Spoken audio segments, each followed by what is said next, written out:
일본의 어느 대학자가 나룻배를 타고 강을 건너게 되었습니다. 강이 넓기 때문에 가다가 무료해서 학자가 사공에게 이렇게 물었습니다. 사공 양반, 당신은 철학자 플라톤을 아시오? 그때 그 사공이 말하기를, 나 같은 뱃사공이 뭘 알겠습니까? 모릅니다. 그때 그 학자가 말하기를, 당신은 철학을 모르기 때문에 인생의 절반은 이런 것이나 마찬가지요. 그렇게 말하면서 다시 묻습니다. 당신은 프랑스라고 하는 나라를 아십니까? 나 같은 게 프랑스라는 나라를 알겠습니까? 다시 학자가 말합니다. 프랑스라고 하는 나라는 유럽에 있는 나라고 예술의 나라입니다. 당신은 프랑스를 모르기 때문에 인생의 4분의 1은 이런 겁니다. 그렇게 말을 했습니다. 다시 묻습니다. 당신은 시를 좀 압니까? 그때 나 같은 사람이 뭘 알겠습니까? 나는 아무것도 아는 게 없습니다. 노 젓는 것 외에는 아는 것이 없습니다. 그렇게 말을 했습니다. 드디어 이제 강어구까지 다 왔는데 강어구에 도착하기 직전에 갑자기 돌풍이 불어서 배가 뒤집히게 되었습니다. 두 사람이 함께 빠졌습니다. 허우적대고 있는 학자를 향해서 사공이 물어봅니다. 학자님은 수영할 줄 압니까? 그때 학자가 말하기를, 나는 수영을 못합니다. 그때 사공이 말합니다. 당신은 생명 이런 것이나 마찬가지요. 그렇게 말했답니다. 여러분, 세상에서 우리가 모든 걸 다 잃는다고 하더라도 절대로 잃지 말아야 할 것이 있습니다. 내가 아무리 많은 것을 알고 있다고 하더라도 한 가지를 모르면은 우리가 생명 잃을 수가 있고, 한 가지를 모르기 때문에 우리가 실패할 때가 참 많이 있습니다. 세상에는 세상 학문에 능하고 예술도 조예가 깊고 온갖 것을 알고 있지만은 영원히 사는 법을 알지 못하는 똑똑한 바보들이 얼마나 많은지 모릅니다. 정말 학자와처럼 똑똑한 바보들이 세상에 너무너무 많이 있다고 하는 것입니다. 정말 하나님이 진정코 원하시는 것은 유일한 한 가지, 예수 그리스도와 십자가를 통해서 구원받는 그것을 알기를 원하시는 것이지, 아무리 많은 것을 안다고 하더라도 예수 그리스도 십자가를 알지 못하면 아무것도 아니다라고 하는 것을 말씀해 주고 있는 것입니다. 우리 인생에서 가장 중요한 것이 무엇이겠습니까? 가장 중요한 것은 생명입니다. 내가 세상에서 모든 것 다 알고 다 얻는다고 하더라도 생명 잃어버리면 아무것도 아닙니다. 예수님께서 말씀하신 대로 우리가 천하를 얻는다고 하더라도 목숨 잃으면 무슨 소용이 있겠습니까? 우리 흔히 말합니다. 다 살자고 하는 얘기인데 우리가 사는 얘기는 알지 못하고 몰라도 될 얘기만 많이 안다면 아무 소용없는 삶을 살아간다는 것입니다. 우리가 성경 말씀을 통해서 볼 때에 정말 우리가 유일하게 알아야 할 것, 이것만은 절대로 놓칠 수 없다라고 하는 건, 이것을 항상 우리 마음속에 품고 살아가는 우리가 되어야 한다는 것입니다. 얼마 전에 영국에서 그 브리티시 오픈이라고 하는 대회가 끝났습니다. 여러분 잘 아시는 대로 여러 많은 골프 오픈 대회 가운데서 가장 역사가 깊고 또 이렇게 이름 있는 그 대회입니다. 그래서 브리티시 오픈은 스스로 말하기를 The Open 그렇게 말합니다. 이것이야말로 유일한 오픈 대회입니다. 많은 경기가 있고 많은 오픈 대회가 있지만은 이 브리티시 오픈이야말로 The Open, 이것이야말로 유일한 오픈 대회입니다 라고 하는 자존심으로 얘기하고 있어요. 우리가 잘 보십시오. 알아야 할 것들이 얼마나 많습니까?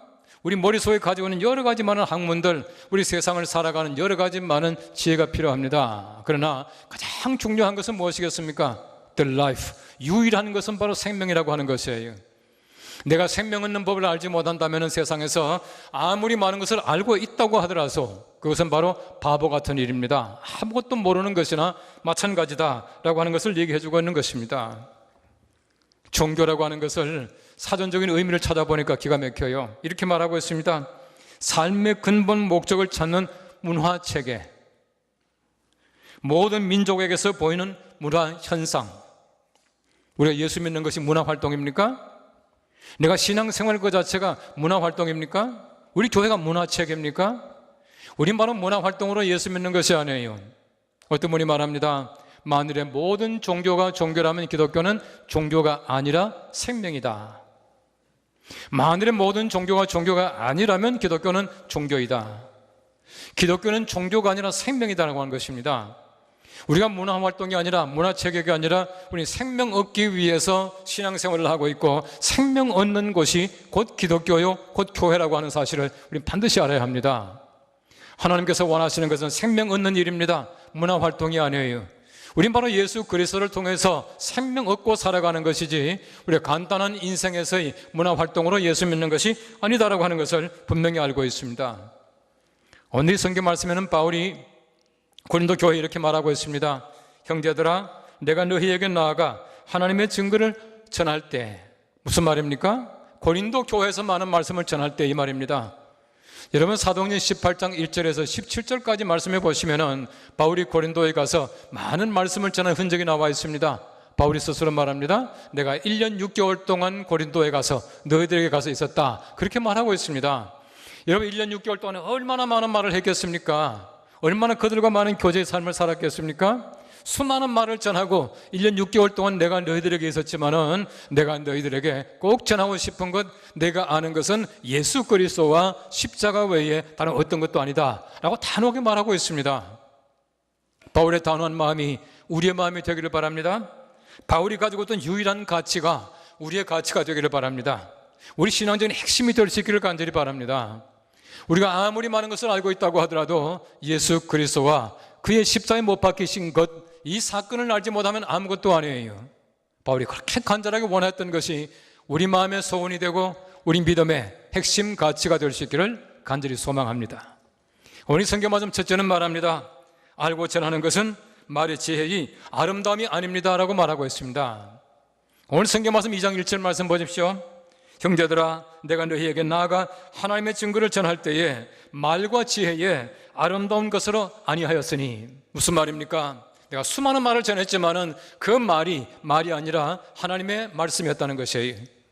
그 말의 지혜의 아름다움이 아니었다는 겁니다. 정말 그 핵심은 예수 그리스도요, 그 핵심은 십자가였다는 사실을 다시 한번 강조하고 있는 것이에요. 이 말을 보십시오. 말이 얼마나 힘이 있습니까? 흔히 말의 힘, 그렇게 말합니다. 말의 힘이라고 하는 제목의 책도 있습니다. 말은 정말 힘이 있습니다. 말은 사람을 높이기도 하고 낮추기도 합니다. 말은 사람을 살리기도 하고 죽이기도 합니다. 말은 사람들에게 용기를 주기도 하고 때때로 사람들에게 절망을 주기도 해요. 이런 보십시오. 말은 사람을 들었다 놨다 하잖아요. 실제로 보십시오. 얼마나 수많은 말 때문에 사람들이 상처를 받습니까? 말은 참 힘이 있습니다. 그럼에도 불구하고 바울은 말합니다. 내가 전하는 것은 말이 아닙니다 라고 말하고 있어요. 정말 진정 원하는 것은 말 그 자체가 아니라 말 속에 있는 예수 그리스도요, 말과 함께 전해지는 예수 그리스도의 십자가에 못 박히심을 얘기하고 있다는 것입니다. 유명한 봉사 D.L. 무디는 말을 잘하지 못하는 사람이었습니다. D.L. 무디는 공부를 많이 못했어요. 그래서 설교할 때마다 틀린 말이 그렇게 많았답니다. 한 번 어느 대학교에 가서 무디 목사님이 설교를 하게 됐는데, 설교를 다 마치고 나니까 그 학교에 그 국어학, 말하자면 우리식으로 말하면 국문학이죠, 교수가 와서 그러더랍니다. 목사님 설교 잘 들었습니다. 참 은혜를 많이 받았습니다. 감동적입니다. 그런데 목사님의 설교에서 문법적으로 틀린 곳이 50곳이나 됩니다. 그렇게 말을 했대요. 그때 무디가 말했습니다. 나는 이렇게 말 잘 못합니다. 그런데 난 틀린 말로도 수천 명의 영혼을 구원했는데 당신은 그 정확한 말로 몇 명이나 구원했습니까? 그렇게 묻더라는 것이에요. 전도는 좋은 말로 하는 것이 아닙니다. 정확한 문법으로 우리가 좋은 말을 전하는 것이 아닙니다. 하나님의 나라가 좋은 문법으로 아름다운 목소리로 되어지는 것이 아니다라고 하는 사실을 우리는 꼭 깨달아 알아야 합니다. 하나님의 나라는 말의 권능에 있습니다. 하나님의 능력이 있다는 사실입니다. 제가 아는 어떤 목사님은 정말 설교할 때 들어보면 얼마나 그렇게 몇 건 하는지 몰라요. 설교 시작부터 끝까지가 거의 완벽해요. 틀리는 말이 한마디도 없어요. 목소리가 얼마나 좋은지 몰라요. 또 거기에다가 얼마나 인토네이션이 감동적인지 몰라요. 어휘가 얼마나 아름다운 말만 골라서 하는지 모릅니다. 너무너무 말이 아름다워서 말에 취해서 내용 놓칠 때가 참 많이 있어요. 다시 말하면은 말이 아름답다고 아름다운 하나님의 말씀이 되는 것이 아니라는 얘기입니다. 최근에 어느 기관에서 우리 한국의 여러 목사님들이 이제 성경을 이렇게 낭독을 해서 소위 말하면 듣는 성경을 지금 제작을 하고 있습니다. 저도 가서 로마서의 한 부분을 제가 가서 이제 녹음을 하고 왔어요. 녹음하고 왔는데 해보니까 뭐 보통 어려운 게 아니에요. 또 저도 뭐 이렇게 말을 제법 한다고 생각했는데 하다 보니까 틀린 데가 그렇게 많아요. 다시금 하고 또 심지어는 다 했는데 이 부분 다시 하래요. 너무 뭐 감정이 안 통한대나 이러면서 다시 하래요. 그래서 로마서 한 부분을 제가 녹음을 해놓고 왔습니다. 근데 보십시오. 여러분이 듣는 성경 가운데서 좋은 목소리 가지고 그 아름다운 굴러가는 목소리에 좋은 인토네이션에 좋은 그 말들이 얼마나 많습니까? 정말 좋은 성우들이 제작해 놓은 얼마나 듣는 성경들이 많이 있습니까? 근데 그분이 하는 얘기입니다. 그게 아니란 얘기입니다.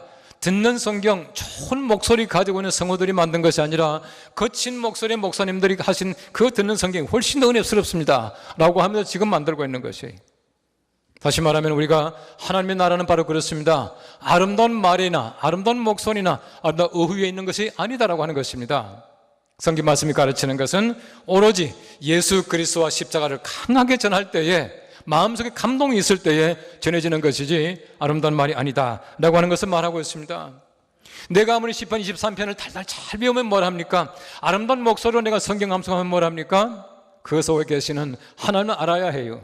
시편 23편이 문제가 아니라 우린 정말 나의 목자 되신 하나님을 알아야 우리 시편의 고백이, 내쉬는 고백이 될 수 있다고 하는 것이에요. 바울이 간절하게 바랐던 것은 바로 그겁니다. 말의 지혜가 아니라 내가 예수 그리스도와 그가 십자가에 못 박힌 것, 이것만을 내가 전합니다 라고 하는 것이에요. 이 바울이 가지고 있던 이 간절함이 우리의 간절함 되시기를 간절히 바랍니다. 오늘 성경 말씀 두 번째는 말합니다. 알아야 할 것은 예수 그리스도와 십자가뿐입니다 라고 말하고 있습니다. 오늘 성경 말씀 2장 2절 말씀 보십시오. 내가 너희 중에서 예수 그리스도와 그가 십자가에 못 박히신 것 외에는 아무것도 알지 아니하기로 작정하였다 라고 말하고 있습니다. 예수 그리스도와 십자가 외에 어떤 것도 가치가 아니에요. 바울이 마음속에 가지고 있던 가치가 무엇입니까? 예수 그리스도입니다. 십자가에 못 박히신 것입니다. 그 외에 어떤 것도 바울의 관심이 아닙니다. 내가 전하고자 하는 것이 아니다라고 말하고 있어요. 말씀드린 대로 제가 바울이 얼마나 많은 말을 고린도에서 전했겠습니까? 엄청나게 많은 말을 전했지만은 수많은 말 가운데서 예수 그리스도와 십자가 그 외에는 아무것도 아닙니다 라고 말하고 있는 것입니다. 예수 그리스도와 십자가, 이것이야말로 가장 중요한 바울의 지식이었고 바울이 전하고자 하는 내용이었던 것이에요. 여러분 성경 말씀 보시면 바울은 굉장히 지식이 많은 사람이었습니다. 율법도 얼마나 능통했습니까? 여러분 사도행전 5장 34절 말씀 보면 이렇게 말합니다. 바리새인 가말리엘은 율법 교사로 모든 백성에게 존경을 받는 자라라고 말하고 있습니다. 가말리엘은 대단한 사람이었습니다. 많은 그 랍비들 가운데서 7사람을 택해가지고 쉽게 말하면은 랍비의 그 장들을 뽑아가지고 만든 그룹이 있었습니다. 라반이라고 불렀는데 그 라반 중에 한 사람이 바로 가말리엘이었습니다. 가말리엘의 아버지가 시몬이라는 사람이었는데 그의 아버지 시몬도 마찬가지로 그 당대의 라반 중에 한 사람이었습니다. 그리고 가말리엘의 할아버지는 힐렐이라고 하는 아주 유명한 유대 사람들에게 존경받는 랍비였습니다. 다시 말하면 율법 학자의 대대로 이어오는 명문 가문의 학자에게서 바울이 배웠다는 얘기예요. 사도행전 22장 말씀해 보시면 사도 바울이 자기가 예수 그리스도를 만났던 것을 간증합니다. 22장 3절 말씀 말합니다. 나는 유대인으로 길리기아 다소에서 낳고 이 성에서 자라 가말리엘의 문화에서 우리 조상들의 율법의 엄한 교훈을 받았고 라고 말하고 있어요. 대단한 사람에게서 배운 겁니다. 율법에 능통했고 철학과 수사학과 모든 학문에 능통한 자가 사도 바울이었습니다. 그럼에도 바울은 말합니다. 내가 내 지식을 전하는 것이 아닙니다. 율법이 아닙니다. 예수 그리스도와 십자가 외에 내가 어떤 것도 내가 알지 않기로 작정했습니다 라고 말하고 있는 것이에요. 그의 지식의 유일한 부분은 예수 그리스도입니다. 그의 지식의 유일한 사건은 예수 그리스도의 십자가 사건이었다고 하는 얘기예요. 얼마나 우리 복음의 핵심을 간단하게 말하고 있습니까? 단순한 복음의 내용을 명료하게 말하고 있는 것이 예수 그리스도와 그의 십자가, 그렇게 말하고 있는 것이에요. 여러분 사도 바울 보십시오. 그 수많은 지식을 전부 다가 내가 배설물로 여겼다 말하고 있습니다. 왜 배설물입니까? 그리스도를 아는 지식이 더욱더 고상하기 때문이라고 말하고 있습니다. 예수 그리스도 아는 지식 때문에 모든 지식을 전부 다를 배설물로 여겼습니다. 폐기해버리고 말았다는 얘기입니다. 아무것도 아니라고 하는 얘기입니다. 그만큼 예수 그리스도와 십자가가 중요하다라고 하는 사실을 얘기해주고 있는 것이에요. 예수님 비유 말씀 가운데 보면 마태복음 13장 말씀에 천국에 가는 비유가 있습니다. 감추어진 보화의 비유가 있고 진주장사의 비유가 있습니다. 조금 내용은 다르지만 핵심적인 부분은 같습니다. 보물을 찾아서, 진주를 찾아서 자기 모든 재산을 다 팔아서 이거 하나를 샀다는 얘기입니다. 여러분, 진주 장사의 비유를 보십시오. 진주 하나를 샀다고, 하나란 말을 분명히 말하고 있습니다. 왜 하나겠습니까? 이거 하나 외에 어떤 것들도 중요한 것이 아니라는 얘기입니다. 이거 하나 사기 위해서는 모든 것 전부 다를 팔아도 괜찮다는 얘기입니다. 예수 그리스도와 십자가 이거 하나 알기 위해서는 내 모든 지식 전부 다를 버려도 괜찮다는 얘기예요. 모든 지식과 예수 그리스도를 아는 바로 그 지식 하나를 바꿀 수 있다는 얘기입니다. 그만큼 유일한 지식입니다. 복음의 단순성이에요. 어떤 분이 말했습니다. 복음의 가장 강력한 힘은 단순성이다 말했습니다. 단순한 것이에요. 우리 너무 많은 것을 복잡하게 믿는 것이 아니라 단순하게 믿어야 해요. 예수 그리스도, 바로 그 이름입니다. 십자가에 못 박히신 것, 바로 그 사건이에요. 이거 외에 어떤 것들도 우리들에게는 중요한 것이 아니다 라고 하는 단순한 믿음을 가져야 된다는 얘기예요. 영어 철자에서 보시면 A, B, C, D가 있어요. B와 D 사이에는 C가 있습니다. 어떤 분이 참 재밌는 얘기를 했습니다. 우리 인생이라고 하는 것은 B와 D 사이에 C다. B, birth, 탄생과 D, death, 죽음 사이에 C, choice. 우리 사람들은 매일같이 선택하며 살아가는 것이에요. 얼마나 많은 것을 선택합니까? 오늘 아침에 여러분 선택했을 겁니다. 몇 부 예배 갈까? 뭐 거의 대부분 다 3부 예배 늘 나오시는 분이지만은 선택이에요. 무슨 옷 입고 갈까? 이 옷 입고 왔잖아요. 거기다가 무슨 또 밥을 먹을까? 얼마나 많이 선택합니까? 평생을 통해서 엄청나게 많은 선택을 해요. 가장 중요한 선택들이 얼마나 많습니까? 내가 누구와 결혼할까? 굉장히 중요한 선택이잖아요. 또 보십시오. 우리가 선택마다 탁월한 선택이라면 얼마나 좋겠습니까마는 모든 선택 전부 다가 탁월한 선택이 아니라도 괜찮아요. 한 가지는 분명하게 탁월해야 합니다. 한 가지는 분명한 선택이 되어야 해요. 내가 예수 그리스도를 믿고 십자가의 은혜로 말미암아 구원받겠다라고 하는 이 선택이야말로 가장 위대한 선택이며 가장 탁월한 선택인 줄로 믿으시기 바랍니다. 내가 예수 믿는다는 건 얼마나 위대한 선택입니까? 이 한 선택만 가지고도 여러분들이 탁월한 선택자다라고 하는 사실을 믿어도 괜찮습니다. 어떤 분이 말합니다. 내가 평생에 가장 잘한 일은, 가장 잘한 선택은 당신을 만난 것이다. 그렇게 말하는 분이 있더라고요. 정말 우리가 그렇게 자신 있게 말할 수 있다면 성공적인 삶을 사는 겁니다. 행복한 사람이에요. 정말 내가 예수 그리스도를 만난 것이야말로 내 평생의 가장 위대한 선택이며 탁월한 선택이며 잘 선택한 것이다 라고 말할 수 있다면 위대한 선택입니다. 잘한 것입니다. 성공적인 삶을 사는 것이에요. 하나님께서는 바로 우리들에게 내 지식과 내 재물과 내 시간과 내 에너지와 모든 것 전부 다를 바쳐서 하나만 선택하라면 바로 예수 그리스도예요. 그의 십자가, 이것이야말로 가장 중요하다라고 하는 사실을 얘기해 주고 있는 것입니다. 우리 복음 보십시오. 얼마나 단순합니까? 그 많은 말들이 있지만은 예수 그리스도예요.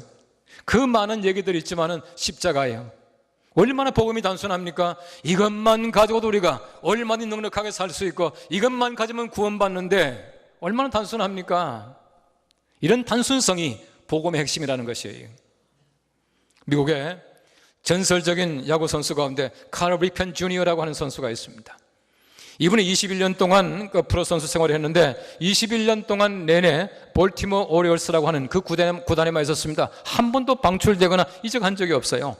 이분은 평생 메이저리그에서 2362게임을 연속 출장을 했습니다. 연속 출장에서. 적어도 연속 출장을 그만큼 했다라고 하는 것은 자기 몸 관리를 잘했다는 얘기입니다. 뭐 아프거나 부르지면 못하잖아요. 거기에다가 실력도 뛰어나야죠. 실력 없으면 누가 보내줍니까?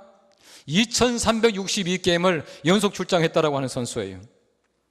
이분이 한 얘기를 제가 어디서 읽었습니다. 참 위대한 얘기예요. 자기의 성공은 단순성에 있다 그렇게 말하더라고요. 어릴 때 동네에서 친구들과 함께 놀잖아요.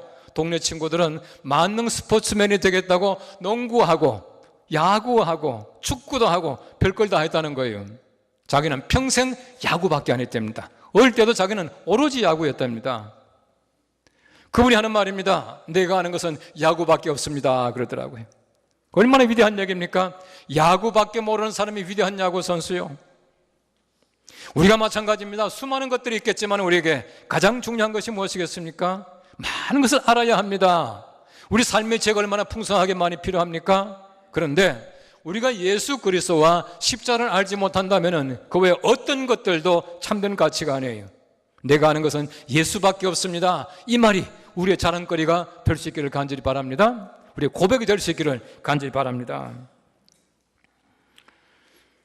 예수 그리스도 십자가에 못 박히신 것, 이거 외에 어떤 것들도 우리가 가르칠 만한 가치가 없습니다. 내가 알 만한 가치가 없다고 하는 사실을 얘기해 주고 있어요. 이런 찬송가 415장 3절 말씀은 참 저는 가사를 좋아하는데요, 한번 잘 들어보십시오. 십자가 그늘에서 나 길이 살겠네. 나 사모하는 광채는 주 얼굴뿐이라. 이 세상 나를 버려도 나 관계없도다. 내 한량없는 영광은 십자가뿐이라. 저 후렴이 너무 좋아요. 이 세상 나를 버려도 나 관계없도다. 내 한량없는 영광은 십자가뿐이라. 십자가뿐이에요. 십자가말로 영광입니다. 이거야말로 우리가 살아가는 가장 중요한 목적이라는 얘기예요. 이것만 붙잡고 살아갈 때에 우리가 하나님께서 원하시는 귀한 구원의 삶을 살 줄을 믿습니다. 톨스토이의 많은 소설도 있지만은 특별히 톨스토이의 짧은 말들, 민화 가운데 재미있는 얘기가 있습니다. 세 명의 수도사라고 하는 민화가 있어요. 단편이 있습니다. 이런 얘기입니다. 러시아에 조금 떨어진 섬에 세 사람의 수도사가 살고 있었어요. 이 수도사가 살고 다른 사람이 살지 않은 조그마한 섬이었는데, 한 번은 주교가 큰 마음을 먹고 그 수도사들을 방문하기로 작심을 했습니다. 열심히 배를 지어서 갔습니다. 배를 지어서 가서 그 수도사들 만나보니까 얼마나 이 사람들이 무식한지, 수도사라고 하면서 주기도문도 암송하지 못하고 기억하지 못해요. 열심히 주기도문을 가르쳤습니다. 가르치고 나니까 주기도문을 잘 암송하게 되었어요. 다 가르치고 나서 다시금 주교가 배를 타고는 다시금 자기 육지로 돌아오게 되었습니다. 돌아오는데 한참 바다 한가운데 오는데 갑자기 뒤에서 주교님 주교님 부르는 소리가 들렸습니다. 뒤를 돌아보니까, 물론 소설입니다, 이 세 수도사가 바다 위를 막 그래서 달려오고 있는 것이에요. 달려오더만 배에 올라탔습니다. 올라탔더니, 주교님 참 죄송합니다. 주교님께서 그렇게 열심히 주기도문을 가르쳐 주셨는데 주기도문 다 까먹었습니다. 기억도 안 난다는 것이에요. 주교가 얼마나 황당하고 어안이 벙벙합니까? 물어봤습니다. 그럼 당신들은 기도 어떻게 합니까? 물어봤습니다. 형제들 기도는 어떻게 하지요? 그때 수도사들이 말합니다. 우리는 아주 그냥 간단하게 합니다. 하나님 세 분이시죠? 우리도 세 사람입니다. 복 주십시오. 그렇게 기도합니다. 그랬어요. 그런데 그 단순한 기도와 그들의 마음속에 가지고 있는 신앙심, 그들의 열정이 너무너무 감탄스러워서 주교가 말합니다. 형제들이여, 돌아가서 평안히 거하십시오. 주기도문이 무슨 필요가 있겠습니까? 기도는 단순한 우리의 마음을 하나님께 아뢰는 것이에요. 신앙 얼마나 단순합니까? 예수 그리스도와 그 십자가, 그 외에 어떤 것들도 우리에게 중요한 것이 없어요. 제가 자주 얘기합니다만 보십시오. 성경 말씀에 얼마나 많은 인명들이 있습니까? 여러분, 전 세계의 모든 책 가운데에 사람 이름이 제일 많이 나오는 책, 성경 3만 명이 나와요. 그 3만 명이 다 필요한 것이 아닙니다. 예수 그리스도 한 이름만 가지면 구원받는다는 것이에요. 창세기부터 요한계시록까지 보십시오. 얼마나 많은 사건들이 있습니까? 창세기 1장부터 사건의 연속입니다. 수많은 사건들이 있지만은 우리가 알아야 할 사건은 예수 그리스도 십자가에 못 박히신 사건, 이거 하나만 알면 된다는 것이에요. 기독교의 복음은 단순성입니다. 많은 인물 가운데 예수 그리스도, 수많은 사건 가운데 십자가에 못 박히심, 이것 때문에 우리가 살고 구원받게 되는 것입니다. 그래서 바울은 말합니다. 예수 그리스도와 그가 십자가에 못 박히신 것 외에 내가 아무것도 알지 않기로 결심했다, 그렇게 말하고 있는 것이에요. 이 결심이 우리의 결심이 될 수 있기를 바랍니다. 우리 전도가 될 수 있기를 바랍니다. 예수 그리스도와 십자가에 못 박히신 그것 외에 어떤 것들도 우리 관심이 되지 않기를 바랍니다. 그래서 십자가 붙잡고 십자가 군병으로 살아가는 우리가 될 수 있기를 간절히 바랍니다. 기도하겠습니다.